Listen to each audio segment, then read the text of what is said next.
Espíritu Santo, palabra en acción. Tu casa. Salmo 78 en la Nueva Versión Internacional, y vamos a leer los primeros 8 versículos. Hace 8 días yo hablé sobre qué pasará con la siguiente generación, y hoy quiero seguir algo parecido el tema, y estaba leyendo este salmo que nos habla también de que nosotros los padres, los que estamos viviendo esta generación, debemos de transmitirle a la siguiente generación lo que hemos recibido de Dios, los milagros, los portentos que Dios ha hecho en favor de su pueblo. Salmos, el legado a la siguiente generación es el tema, más o menos parecido, y acompáñeme al Salmo 78, versículo 1 al versículo 8. Hay 2 versiones de la Nueva Versión Internacional, pero dice Másquil de Asaf: pueblo mío, atiende mi enseñanza, presta oído a las palabras de mi boca. Mis labios pronunciarán parábolas y evocarán misterios de antaño, cosas que hemos oído y conocido y que nuestros padres nos han contado. No las esconderemos de sus descendientes. Hablaremos a la generación venidera del poder del Señor, de sus proezas y de las maravillas que ha realizado. Él promulgó un decreto para Jacob, dictó una ley para Israel, ordenó a nuestros antepasados enseñarlos a sus descendientes, para que los conocieran las generaciones venideras y los hijos que habrían de nacer, que a su vez los enseñaran a sus hijos. Así que ellos pondrán su confianza en Dios y no se olvidarán de sus proezas, sino que cumplirán sus mandamientos. Y el versículo 8 dice: así no serían como sus antepasados, generación obstinada y rebelde, gente de corazón fluctuante, cuyo espíritu no se mantuvo fiel a Dios. Hace 8 días yo platiqué sobre el libro de Jueces, capítulo 2, versículo 10, que después de la muerte de Moisés de Josué y todos los ancianos, se levantó una generación, dice, que no conocía a Dios. Es decir, una generación que no había tenido un encuentro personal con el Señor, y que sus antepasados quizá no tuvieron el cuidado de poder transmitirle a la siguiente generación el temor a Dios. Y siento que esa es la debilidad de cada generación, de que no le ponemos nosotros toda la atención a que nuestras siguientes generaciones puedan vivir bajo el temor del Señor y poder así vivir vidas en victoria. Hoy tenemos una generación bombardeada por todos los medios y los agentes que Dios ha puesto para poder proteger a nuestras generaciones futuras es a la iglesia. La iglesia es la única institución portadora de la verdad, de la palabra de Dios. Nosotros tenemos el libro de los libros, que es un libro que nunca pasa de moda. Y nosotros debemos primero vivir la palabra para luego transmitirla con nuestra boca y nuestra forma de vivir a las siguientes generaciones. Vea, una de las piedras de tropiezo más grandes para la siguiente generación de cristianos no es la oposición del mundo, no es tanto la influencia del pecado, de las redes sociales y de todo lo que este mundo está contaminado. Realmente no es esa la amenaza para que nuestra generación futura se pierda, sino es la desobediencia de nosotros los padres, de nosotros que estamos viviendo esta generación. Somos responsables de poder trasladarle a la siguiente generación, escuche, lo que nosotros hemos recibido de Dios, lo que nosotros vivimos, lo que a nosotros nos mantiene en medio de este mundo, y eso debemos de trasladar a la siguiente generación. Entonces, no es tanto la influencia del mundo, porque el pecado siempre ha reinado en todas las épocas y en todas las edades. Si usted recuerda desde Génesis capítulo 6, que dice que la maldad del hombre había llegado hasta los cielos, y el Señor envió un diluvio para borrar esa generación. Si usted recuerda cómo estaba Nínive, aquella gran ciudad, dice que la maldad también había llegado hasta los cielos, y Dios dijo: yo voy a borrar a esta generación, una generación contumaz y rebelde. O sea, el pecado siempre ha florecido por todos los medios. Recuerda por qué cayó fuego sobre Sodoma y Gomorra. Unas ciudades totalmente perversas. Entonces, esta generación que está viviendo hoy no está muy lejos como vivían esas generaciones. Pero usted sabe que nosotros los cristianos tenemos el poder de Dios, tenemos la palabra de Dios para derrotar el pecado, para derrotar las tentaciones, para derrotar cualquier influencia de Satanás. Sí, lo tenemos. Y si nosotros tenemos ese poder, tenemos, escuche, esas armas espirituales para derrotar el pecado, nosotros sí podemos transmitirle a la siguiente generación esas armas, ese conocimiento de la palabra, para que nuestra generación que viene pueda ser fuerte como nosotros. Pero si nosotros, perdone la palabra, somos una generación de aguados, aguada va a ser la siguiente generación. Si somos una generación de tibios, tibieza le vamos a transmitir a la siguiente generación. Si nosotros somos hoy una generación, escuche, no comprometida con Dios, así va a ser también la otra generación. Si somos una generación de irresponsables delante de Dios, también nuestra generación ese ejemplo va a seguir. Aunque a mí me da cosa cuando leo las historias de los reyes de Israel, y realmente hay algo muy significativo, especialmente de los reyes del norte. Vea, de repente había un rey muy bueno, buscador de Dios, y un hijo perverso.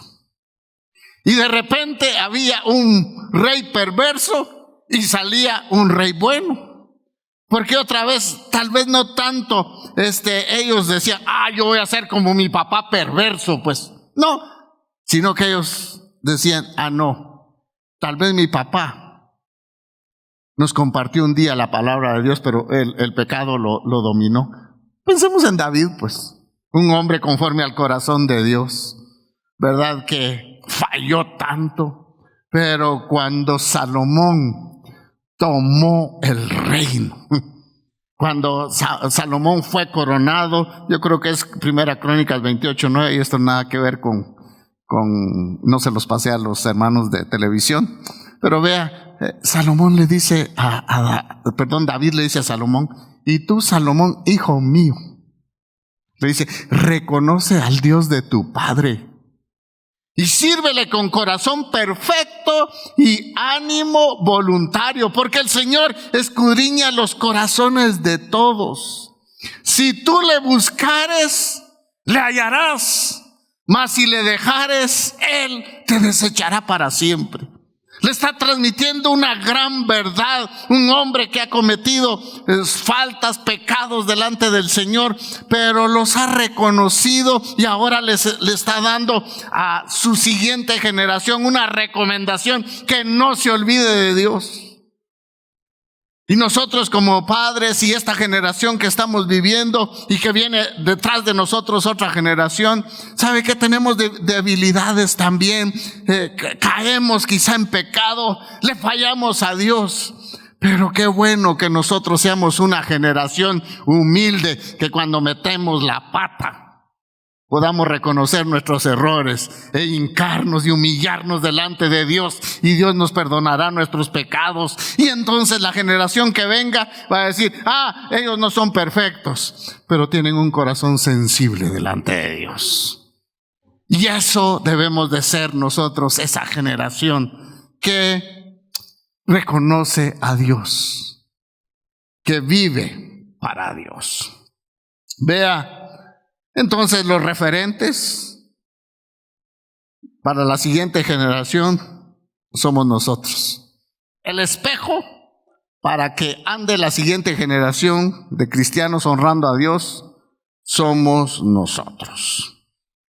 Hoy vamos a reflexionar sobre que siempre las generaciones están en peligro.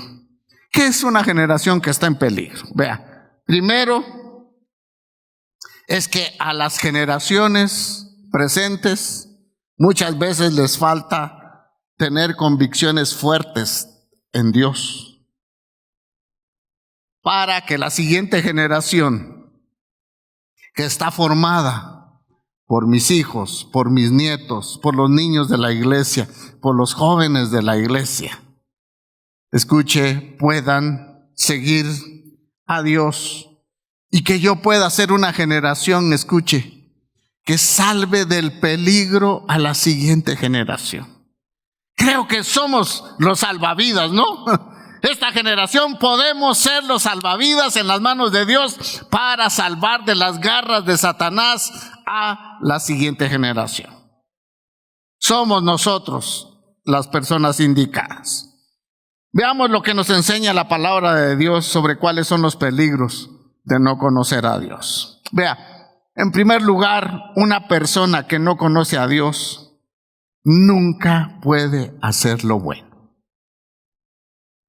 Aparentemente sí puede tener una ética, puede tener una moral, puede tener costumbres buenas, pero la Biblia dice que por cuanto todos pecaron están fuera de la gloria de Dios. Sino solamente el hombre está, escuche, por su situación pecaminosa, destinado para hacer lo malo, porque el corazón siempre está, escuche, inclinado a hacer el mal. Usted recuerda que dice Proverbios 22:15, que el corazón del muchacho está inclinado, ¿qué? A hacer lo malo. Pero la vara, dice, en otras palabras, mi versión, lo arregla todo, ¿verdad? El corazón del muchacho siempre va a estar inclinado a hacer lo bueno. Va a estar, no hacer lo bueno, hacer lo malo. Pero hay un texto en Jeremías 4:22, y ese sí se los pedí a los hermanos. Vea qué dice el Señor: porque mi pueblo es necio. Dice, no me conocieron. Ahora, vea, como que es un poquito contradictorio. Mi pueblo es necio. No me conocieron. O sea, ¿cómo es posible que el pueblo de Dios no pueda conocer a Dios? Son hijos ignorantes y no son entendidos. Sabios, dice, eso sí, para hacer el mal. Inventores de mal. Para eso sí. Pero para hacer el bien, dice, no supieron. Ese es el corazón que el profeta Jeremías está hablando del pueblo de Dios. Pueblo mío, pero que no conocieron a Dios. Esta noche quiero hablarle de 3 niveles de conocer a Dios, que esta generación los debe de vivir, escuche, para que los podamos tener cuidado y que vamos a transmitir a la siguiente generación. Vamos a hablar de 3 niveles de conocer a Dios. Sí, me pueden ayudar allí. Muy bien, ahí está, 3 niveles. Voy a ver si me alcanzan las lupas acá, ¿verdad? Vea, 3 niveles de conocer a Dios. Póngale atención a esto. El primero está, yo creo en Dios, pero no, ¿qué? Lo conozco. Número 2, yo creo en Dios, pero ¿qué? Pero no lo conozco, ¿qué? Bien. Y número 3, yo creo en Dios y conozco, y lo conozco íntimamente y le sirvo de todo corazón. ¿Con cuál se identifica usted? Con la primera. Está frito entonces, ¿va? Repitámosla, vea. 3 niveles de conocer a Dios. Número 1, yo creo en Dios, pero no lo conozco. Número 2, yo creo en Dios, pero no lo conozco bien. Y número 3, yo creo en Dios y lo conozco íntimamente y le sirvo de todo corazón. ¿Cuántos se identifican con la 3? No, si no, usted tiene que salir compuesto de este lugar, ¿verdad? Amén. Veamos la primera. Yo creo en Dios, pero no lo conozco. Me da tristeza esto. Este nivel, escuche. Vamos a leer después esos pasajes. Si usted quiere, anótelos.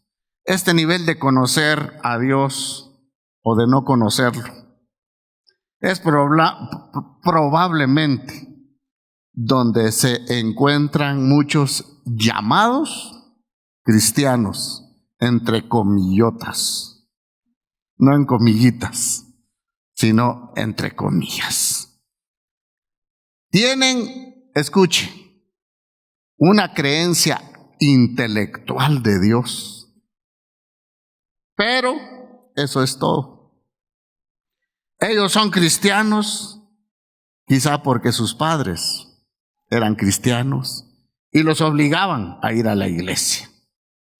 Esta clase de cristianos sabe de que tienen un conocimiento intelectual de Dios. Son aquellos que se aparecen cuando hay una boda a la iglesia, cuando hay 15 años, cuando hay una presentación de niños. De repente cuando hay un culto de un funeral, o en Navidad. Si se hace culto de Navidad y después desaparecen. Vea, viendo algunas estadísticas, dice que en Estados Unidos, el pueblo americano, el 70% confiesa que son cristianos. Pero la pregunta es, ¿el 70% de ellos han nacido de nuevo y dan frutos dignos de arrepentimiento? Ahora, dejemos de juzgar a los americanos. Veamos en Guatemala. Guatemala dice que somos, ¿qué? El 50% de cristianos. Así, algo así dicen las estadísticas, 45. Otros hasta dicen que nos pasamos de 50. Pero realmente, ¿cuántos de los que nos llamamos cristianos hemos nacido de nuevo y damos frutos dignos de arrepentimiento y que estamos marcando a la nueva generación? Es una buena pregunta. La Biblia nos enseña que para nacer de nuevo hay que ser totalmente transformado. Y la transformación solamente ocurre cuando uno tiene un encuentro personal con Cristo. Y uno tiembla ante la santidad de Dios y uno ve su propio pecado, que es incapaz de poder tener un encuentro con la santidad de Dios. Y es eso que lo lleva a uno a arrepentirse de sus pecados, a confesar sus faltas, a decirle a Dios que Él tenga misericordia de nosotros y que nos salve de la ira venidera. Eso creo que muy pocos lo han hecho. Vea qué dice primera de Juan, capítulo 2, versículo 3 al versículo 6. Y en esto sabemos que nosotros, dice, le conocemos. Escuche qué dice el apóstol Juan: si guardamos sus mandamientos. O sea, hay una condicionante ahí de conocer a Dios. El que conoce a Dios se caracteriza, dice, por no vivir conforme a sus deseos, sino de apegarse, ¿qué?, a los mandamientos de Dios. Y dice, el que dice, yo le conozco, y no guarda sus mandamientos, y vea, el tal, ¿qué?, es mentiroso. ¿A dónde van los mentirosos? Uno dijo a palabra en acción, pero no, ¿verdad? Dice, vea, el que dice, yo le conozco. Recuerda, estamos hablando del primer nivel. Y no guarda, dice, sus mandamientos, el tal es que mentiroso. Y dice, y la verdad no está en él. En otras palabras, Juan, en buen chapín, dijera, casaqueros. ¿Verdad? Sigue el versículo 5. Pero el que guarda su palabra, en este verdaderamente el amor de Dios se ha perfeccionado. Es decir, que el amor de Dios ha dado fruto en el corazón de esta persona. Por esto sabemos que estamos, dice, en Él. ¿Por qué? Porque Él ha perfeccionado su amor en nosotros, y eso hace que nosotros demos frutos del amor de Dios a la siguiente generación. El que dice que permanece en Él debe de andar como Él andó. Está fuerte esto, ¿verdad? No, pero es una realidad. Vea, muchos hoy en día creen en el cristianismo como algo cultural. Yo estaba viendo anoche un reportaje del país del Líbano. Un país tan lindo. Usted se recuerda de cuando Salomón hizo el templo, hizo negocios con el rey de Tiro, ¿verdad?, para que le mandara cedros para embellecer la casa de Dios. Dice que los cedros del Líbano son los únicos en el mundo. Pero el país, un país tan lindo, estaba viendo un reportaje, tan lindo, tan lindo, tan lindo. Tiene una diversidad de religiones. Y escuche, como 5 grupos de cristianos. Y empezó la guerra civil que duró 20 años. ¿Sabe cuál fue el detonante? El detonante es que un grupo de cristianos les cayeron mal unos palestinos y acribillaron, creo que a 20. Los mataron los cristianos. Están los cristianos ortodoxos, los armenios, y ya perdí la lista, pero son como 5. Aparte están los chiitas, aparte están los sunitas, aparte. Mire, el país lo sacan en gráficas, en colores, y es un chilmol de religiones. Ahora, el problema es que la política no, el sistema político no está gobernando el país, sino que los aspectos religiosos están sobre la política. Y entonces usted sabe cómo son de violentos allá, ¿verdad? Pero lo que me llama la atención es que un alto porcentaje cristianos, y solamente nominales. Yo digo, ¿y en Latinoamérica? ¿Acaso no es así, pues?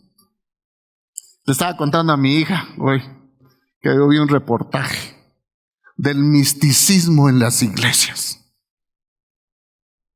Y dice un pastor: vean, hermanos, dice así, con su voz quebrantada, yo veo unos ángeles que están visitando a los jóvenes de esta iglesia. ¿Cuántos lo creen? Amén, aleluya. Los patojos, miren, hechos pedazos.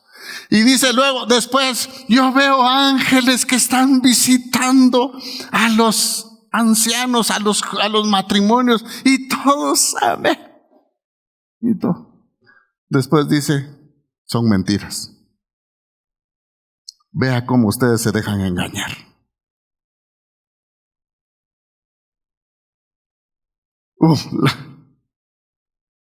Y yo creo que les dice, no vi bien el reportaje porque lo vi rápido. Creo que les dice, es el diablo. Y ustedes levantando las manos. Mi pueblo fue destruido porque le faltó ¿qué? Conocimiento de Dios. No podemos conocer a Dios por cultura. Lo que pasa en el Líbano, usted vea uno de esos reportajes y a mí me da tristeza, el país está hecho pedazos. Pero como 4 o 5 grupos, dice, cristianos. ¿Y cristianos de dónde se deriva? Fue el apodo que les pusieron en Antioquía, ¿va? A los seguidores de Jesús, porque se parecían a Jesús. Se parecen a Jesús ellos agarrando un fusil y matando a la gente. No, porque es un asunto solamente cultural. Pero, escuche, solamente lo que dice Juan, los que conocemos a Dios y nos apegamos a su palabra, vamos a ver el reino de los cielos. Vea, a mí me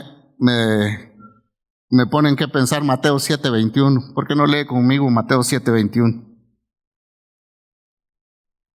Dice, muchos me dirán, Jesús está terminando acá el sermón del monte, que es capítulo 5, 6 y 7 de Mateo. Muchos me dirán en aquel día, Señor, Señor, ¿no profetizamos en tu nombre? Y en tu nombre echamos fuera demonios, y en tu nombre hicimos muchos milagros.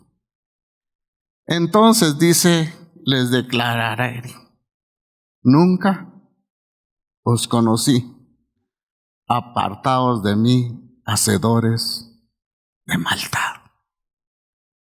Amados consiervos, predicadores, consiervos, veamos cómo estamos nosotros. No sea que llevemos muchos al cielo y que aquel día nosotros vayamos para el otro lado. No podemos vivir nosotros anclados al ministerio, que esto nos va a sostener. Lo que nos va a sostener. Y después de eso viene hablando Cristo sobre el fundamento. Vea cómo termina esto. Sobre el que edificó su casa sobre la arena y el que edificó su casa sobre la roca. Yo he edificado mi casa sobre la roca y ahí la tengo que seguir edificando. ¿Está usted de acuerdo conmigo? Amén, amén, amén. Usted se imagina que usted lleve la lista. Yo eché fuera 10 demonios, pero el tuyo no lo pudiste sacarlo, así el Señor.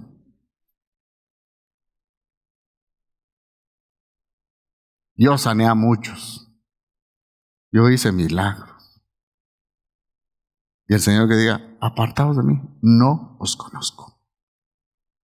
¿Por qué? Porque la salvación solamente el hombre la puede obtener naciendo de nuevo. Naciendo de nuevo. Teniendo un encuentro el pecador con el Dios Santo a través de Cristo Jesús. Y aceptar la redención que Él nos ha ofrecido. Bueno, vamos al segundo. ¿Recuerda el segundo cuál es? Ah, ya lo pusieron en la pantalla. Yo creo en Dios, pero no, ¿qué? Lo conozco bien. Fíjese que esta clase de personas describe a aquellos que han confiado en la salvación, Pero escuche esto, no están siendo cambiados por él. Dijeron, sí, en una campaña de evangelismo, yo acepto a Jesús como mi Señor y mi Salvador. Pero de repente vinieron los problemas, las tentaciones, se olvidaron de andar con él y ahora siguen andando en sus mismos caminos. Estas son las personas que han declarado haber puesto su fe en Dios, pero su vida no ha cambiado realmente desde aquel momento que se tuvo el encuentro con Jesús. Siguiendo esta ilustración del profeta Jeremías, me encontré este pasaje y es tremendo. Vea, Jeremías 13:23.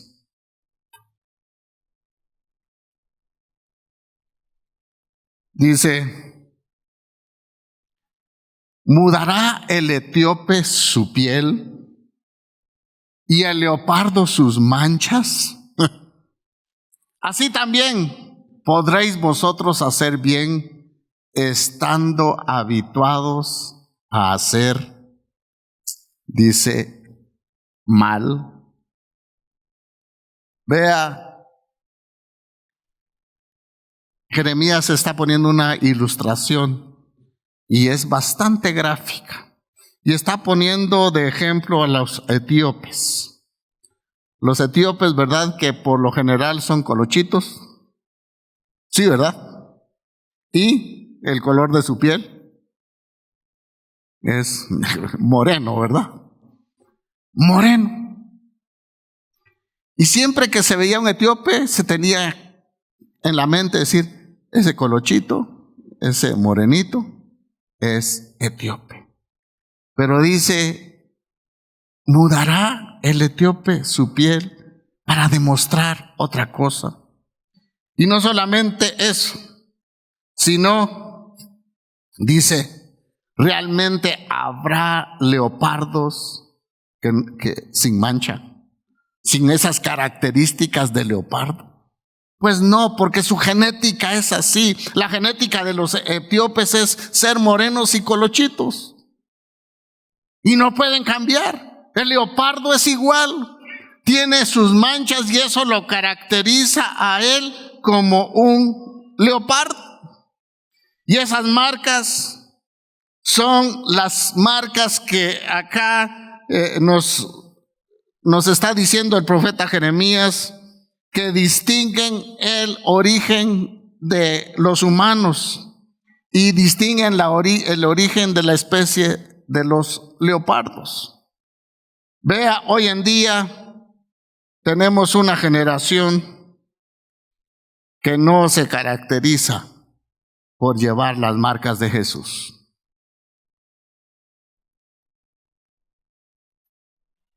No llevan las marcas de un cristianismo.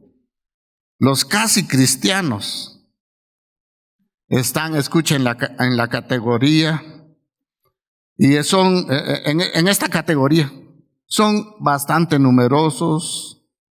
Escuche, lamentablemente en nuestras iglesias, muchos afirman ser seguidores de Jesús, pero están volviendo a sus viejos hábitos que tenían antes de ser cristianos. Todo hábito, escuche, y costumbre siempre requerirá un ejercicio constante en la práctica, hasta que de una vez una costumbre o una práctica se arraiga totalmente en la vida de uno. A ver cuántos fueron fumadores acá. Bueno, hermano Naito dice que en una chenca encendía el otro, ¿verdad? Bueno, los que fumaron un día y después se fumaron una cajetilla de cigarros o cajetilla y media, vea, no empezaron así, sino empezaron, a mí los ingratos que me enseñaron a fumar, me decían, mira, se agarra, porque yo me ahogaba, no, se agarra así, mira, y se le da el jaloncito. Después se sácalo. Y yo cuando hay uno queriendo vomitar, pero queriendo aprender las mañas de los otros. Después, escuche, a mí me costaba, ya no podía dejar el cigarrillo. A los 18 años yo ya casi me fumaba una cajetilla de cigarros. Naito, él me ganaba porque ya 2 cajetillas, 24 horas dice que fumaba. Una chimenea andando. Un tren de vapor, ¿va? Pero vea, poco a poco esa costumbre se fue arraigando. Y después para dejarlo, déjelo usted fácil, pues. Los borrachitos no empezaron siendo borrachos. Fue una práctica, un hábito constante en la vida. Y que después los llevó. Los que viven una vida pornográfica perdida, no empezaron así. Empezaron poco a poco, pero la práctica hacia el maestro. Y ahora, ¿quién los saca de ahí? Entonces vea, estos cristianos que le dije que yo creo en Dios y lo conozco, pero no lo conozco muy bien, son las personas que en lugar de arraigarse a los mandamientos de Dios, siguen sus antiguas prácticas y no las dejan. Se vuelve una adicción y, escuche, para no practicar el cristianismo, se vuelve un hábito y se necesita tiempo y práctica para no hacerlo. Pero para practicar el cristianismo se necesita tiempo y práctica también. Las buenas costumbres se requieren de tiempo y práctica. Las malas costumbres también. Y bueno, como con ustedes no tiene nada que ver esto, entonces vamos a la tercera, ¿sí? Yo creo en Dios, esta sí nos gusta, ¿verdad? Y lo conozco, ¿qué? Íntimamente. Y le sirvo de todo corazón. Y creo que todos deberían decir amén, ¿verdad? Amén. Creo que este punto es la transformación total que Dios quiere ver en la vida de cada creyente. ¿Y por qué estoy compartiendo esto? Porque tiene que ver con la siguiente generación.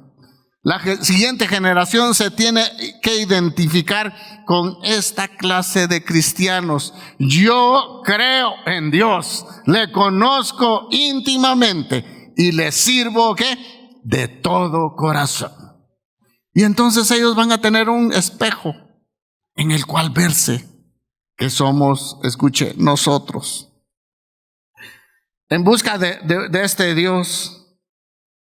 Y a esto yo le podría llamar, estas 3 cosas, le podría yo llamar que es el círculo completo para buscar a Dios.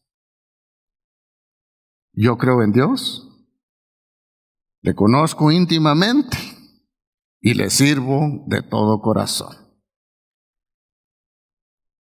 3 cosas importantes acá. Usted confía en Jesús para salvación y en todas las áreas de su vida. 2, se esfuerza por honrar a Dios en todas sus acciones y actitudes. Si usted se identifica con esta clase de cristianos. Y 3, sirve en su iglesia, le sirve a la comunidad, da de sus recursos para honrar a Dios y ayudar a los demás. Usted es aquel que se suma a construir el reino de Dios y ayuda a que otros tengan una relación como usted la tiene con Dios. Esto creo que es lo que nos debe de caracterizar a esta generación, para que la generación que nos está viendo vean este tipo de cristianos que somos. Quiero terminar con el Salmo 63, versículo 1 al 8. Y me gusta la Nueva Versión Internacional, dice, Salmo de David, cuando estaba, dice, en el desierto de Judá. Un desierto. con 45, 48 grados de temperatura y sin agua. Y Él nos grafica esta sed, este calor inmenso, con lo espiritual que debemos de tener nosotros. Tú eres mi Dios.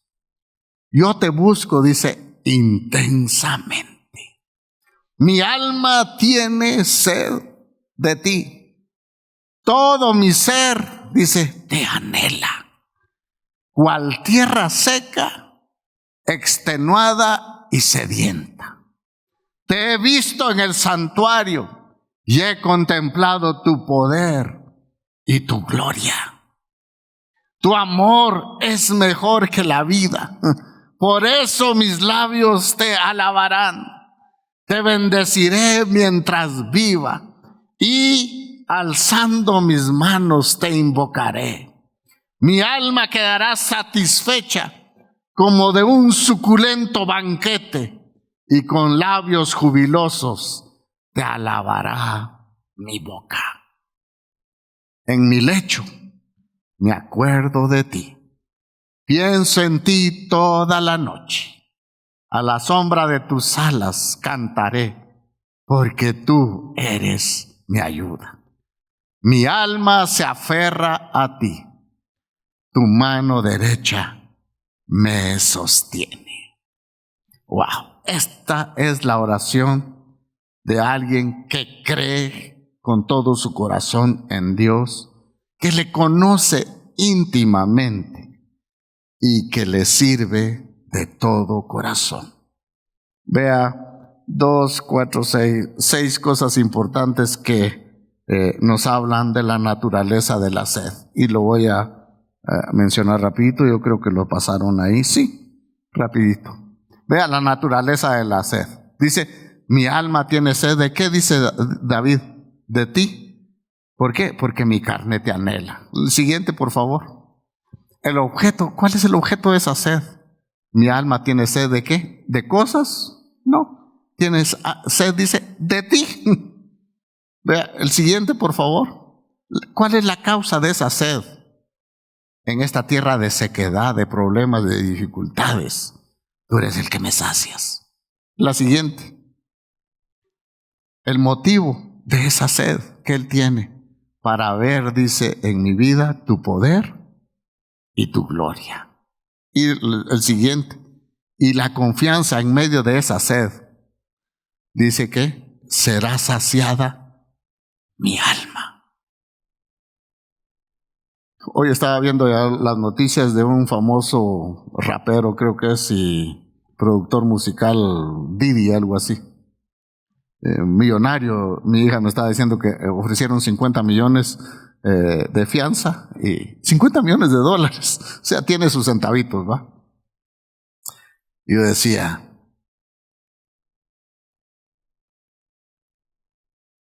qué tristeza para muchos de ellos que prueban a saciar su alma de muchas cosas. Y prueban de todo porque tienen de todo. Pero jamás el alma de ellos va a ser saciada. Solamente cuando se pone la confianza en Dios. Y el último está la dirección de esta sed. ¿Cuál debe ser la dirección de la sed que tenemos los que conocemos íntimamente al Señor? Es que mi alma siempre va a estar apegada a ti, porque tú eres el que sacias todo. ¿Cuánto le dan gloria a Dios por el Señor Dios Todopoderoso que tenemos? Amén. Espíritu Santo, palabra en acción. Tu casa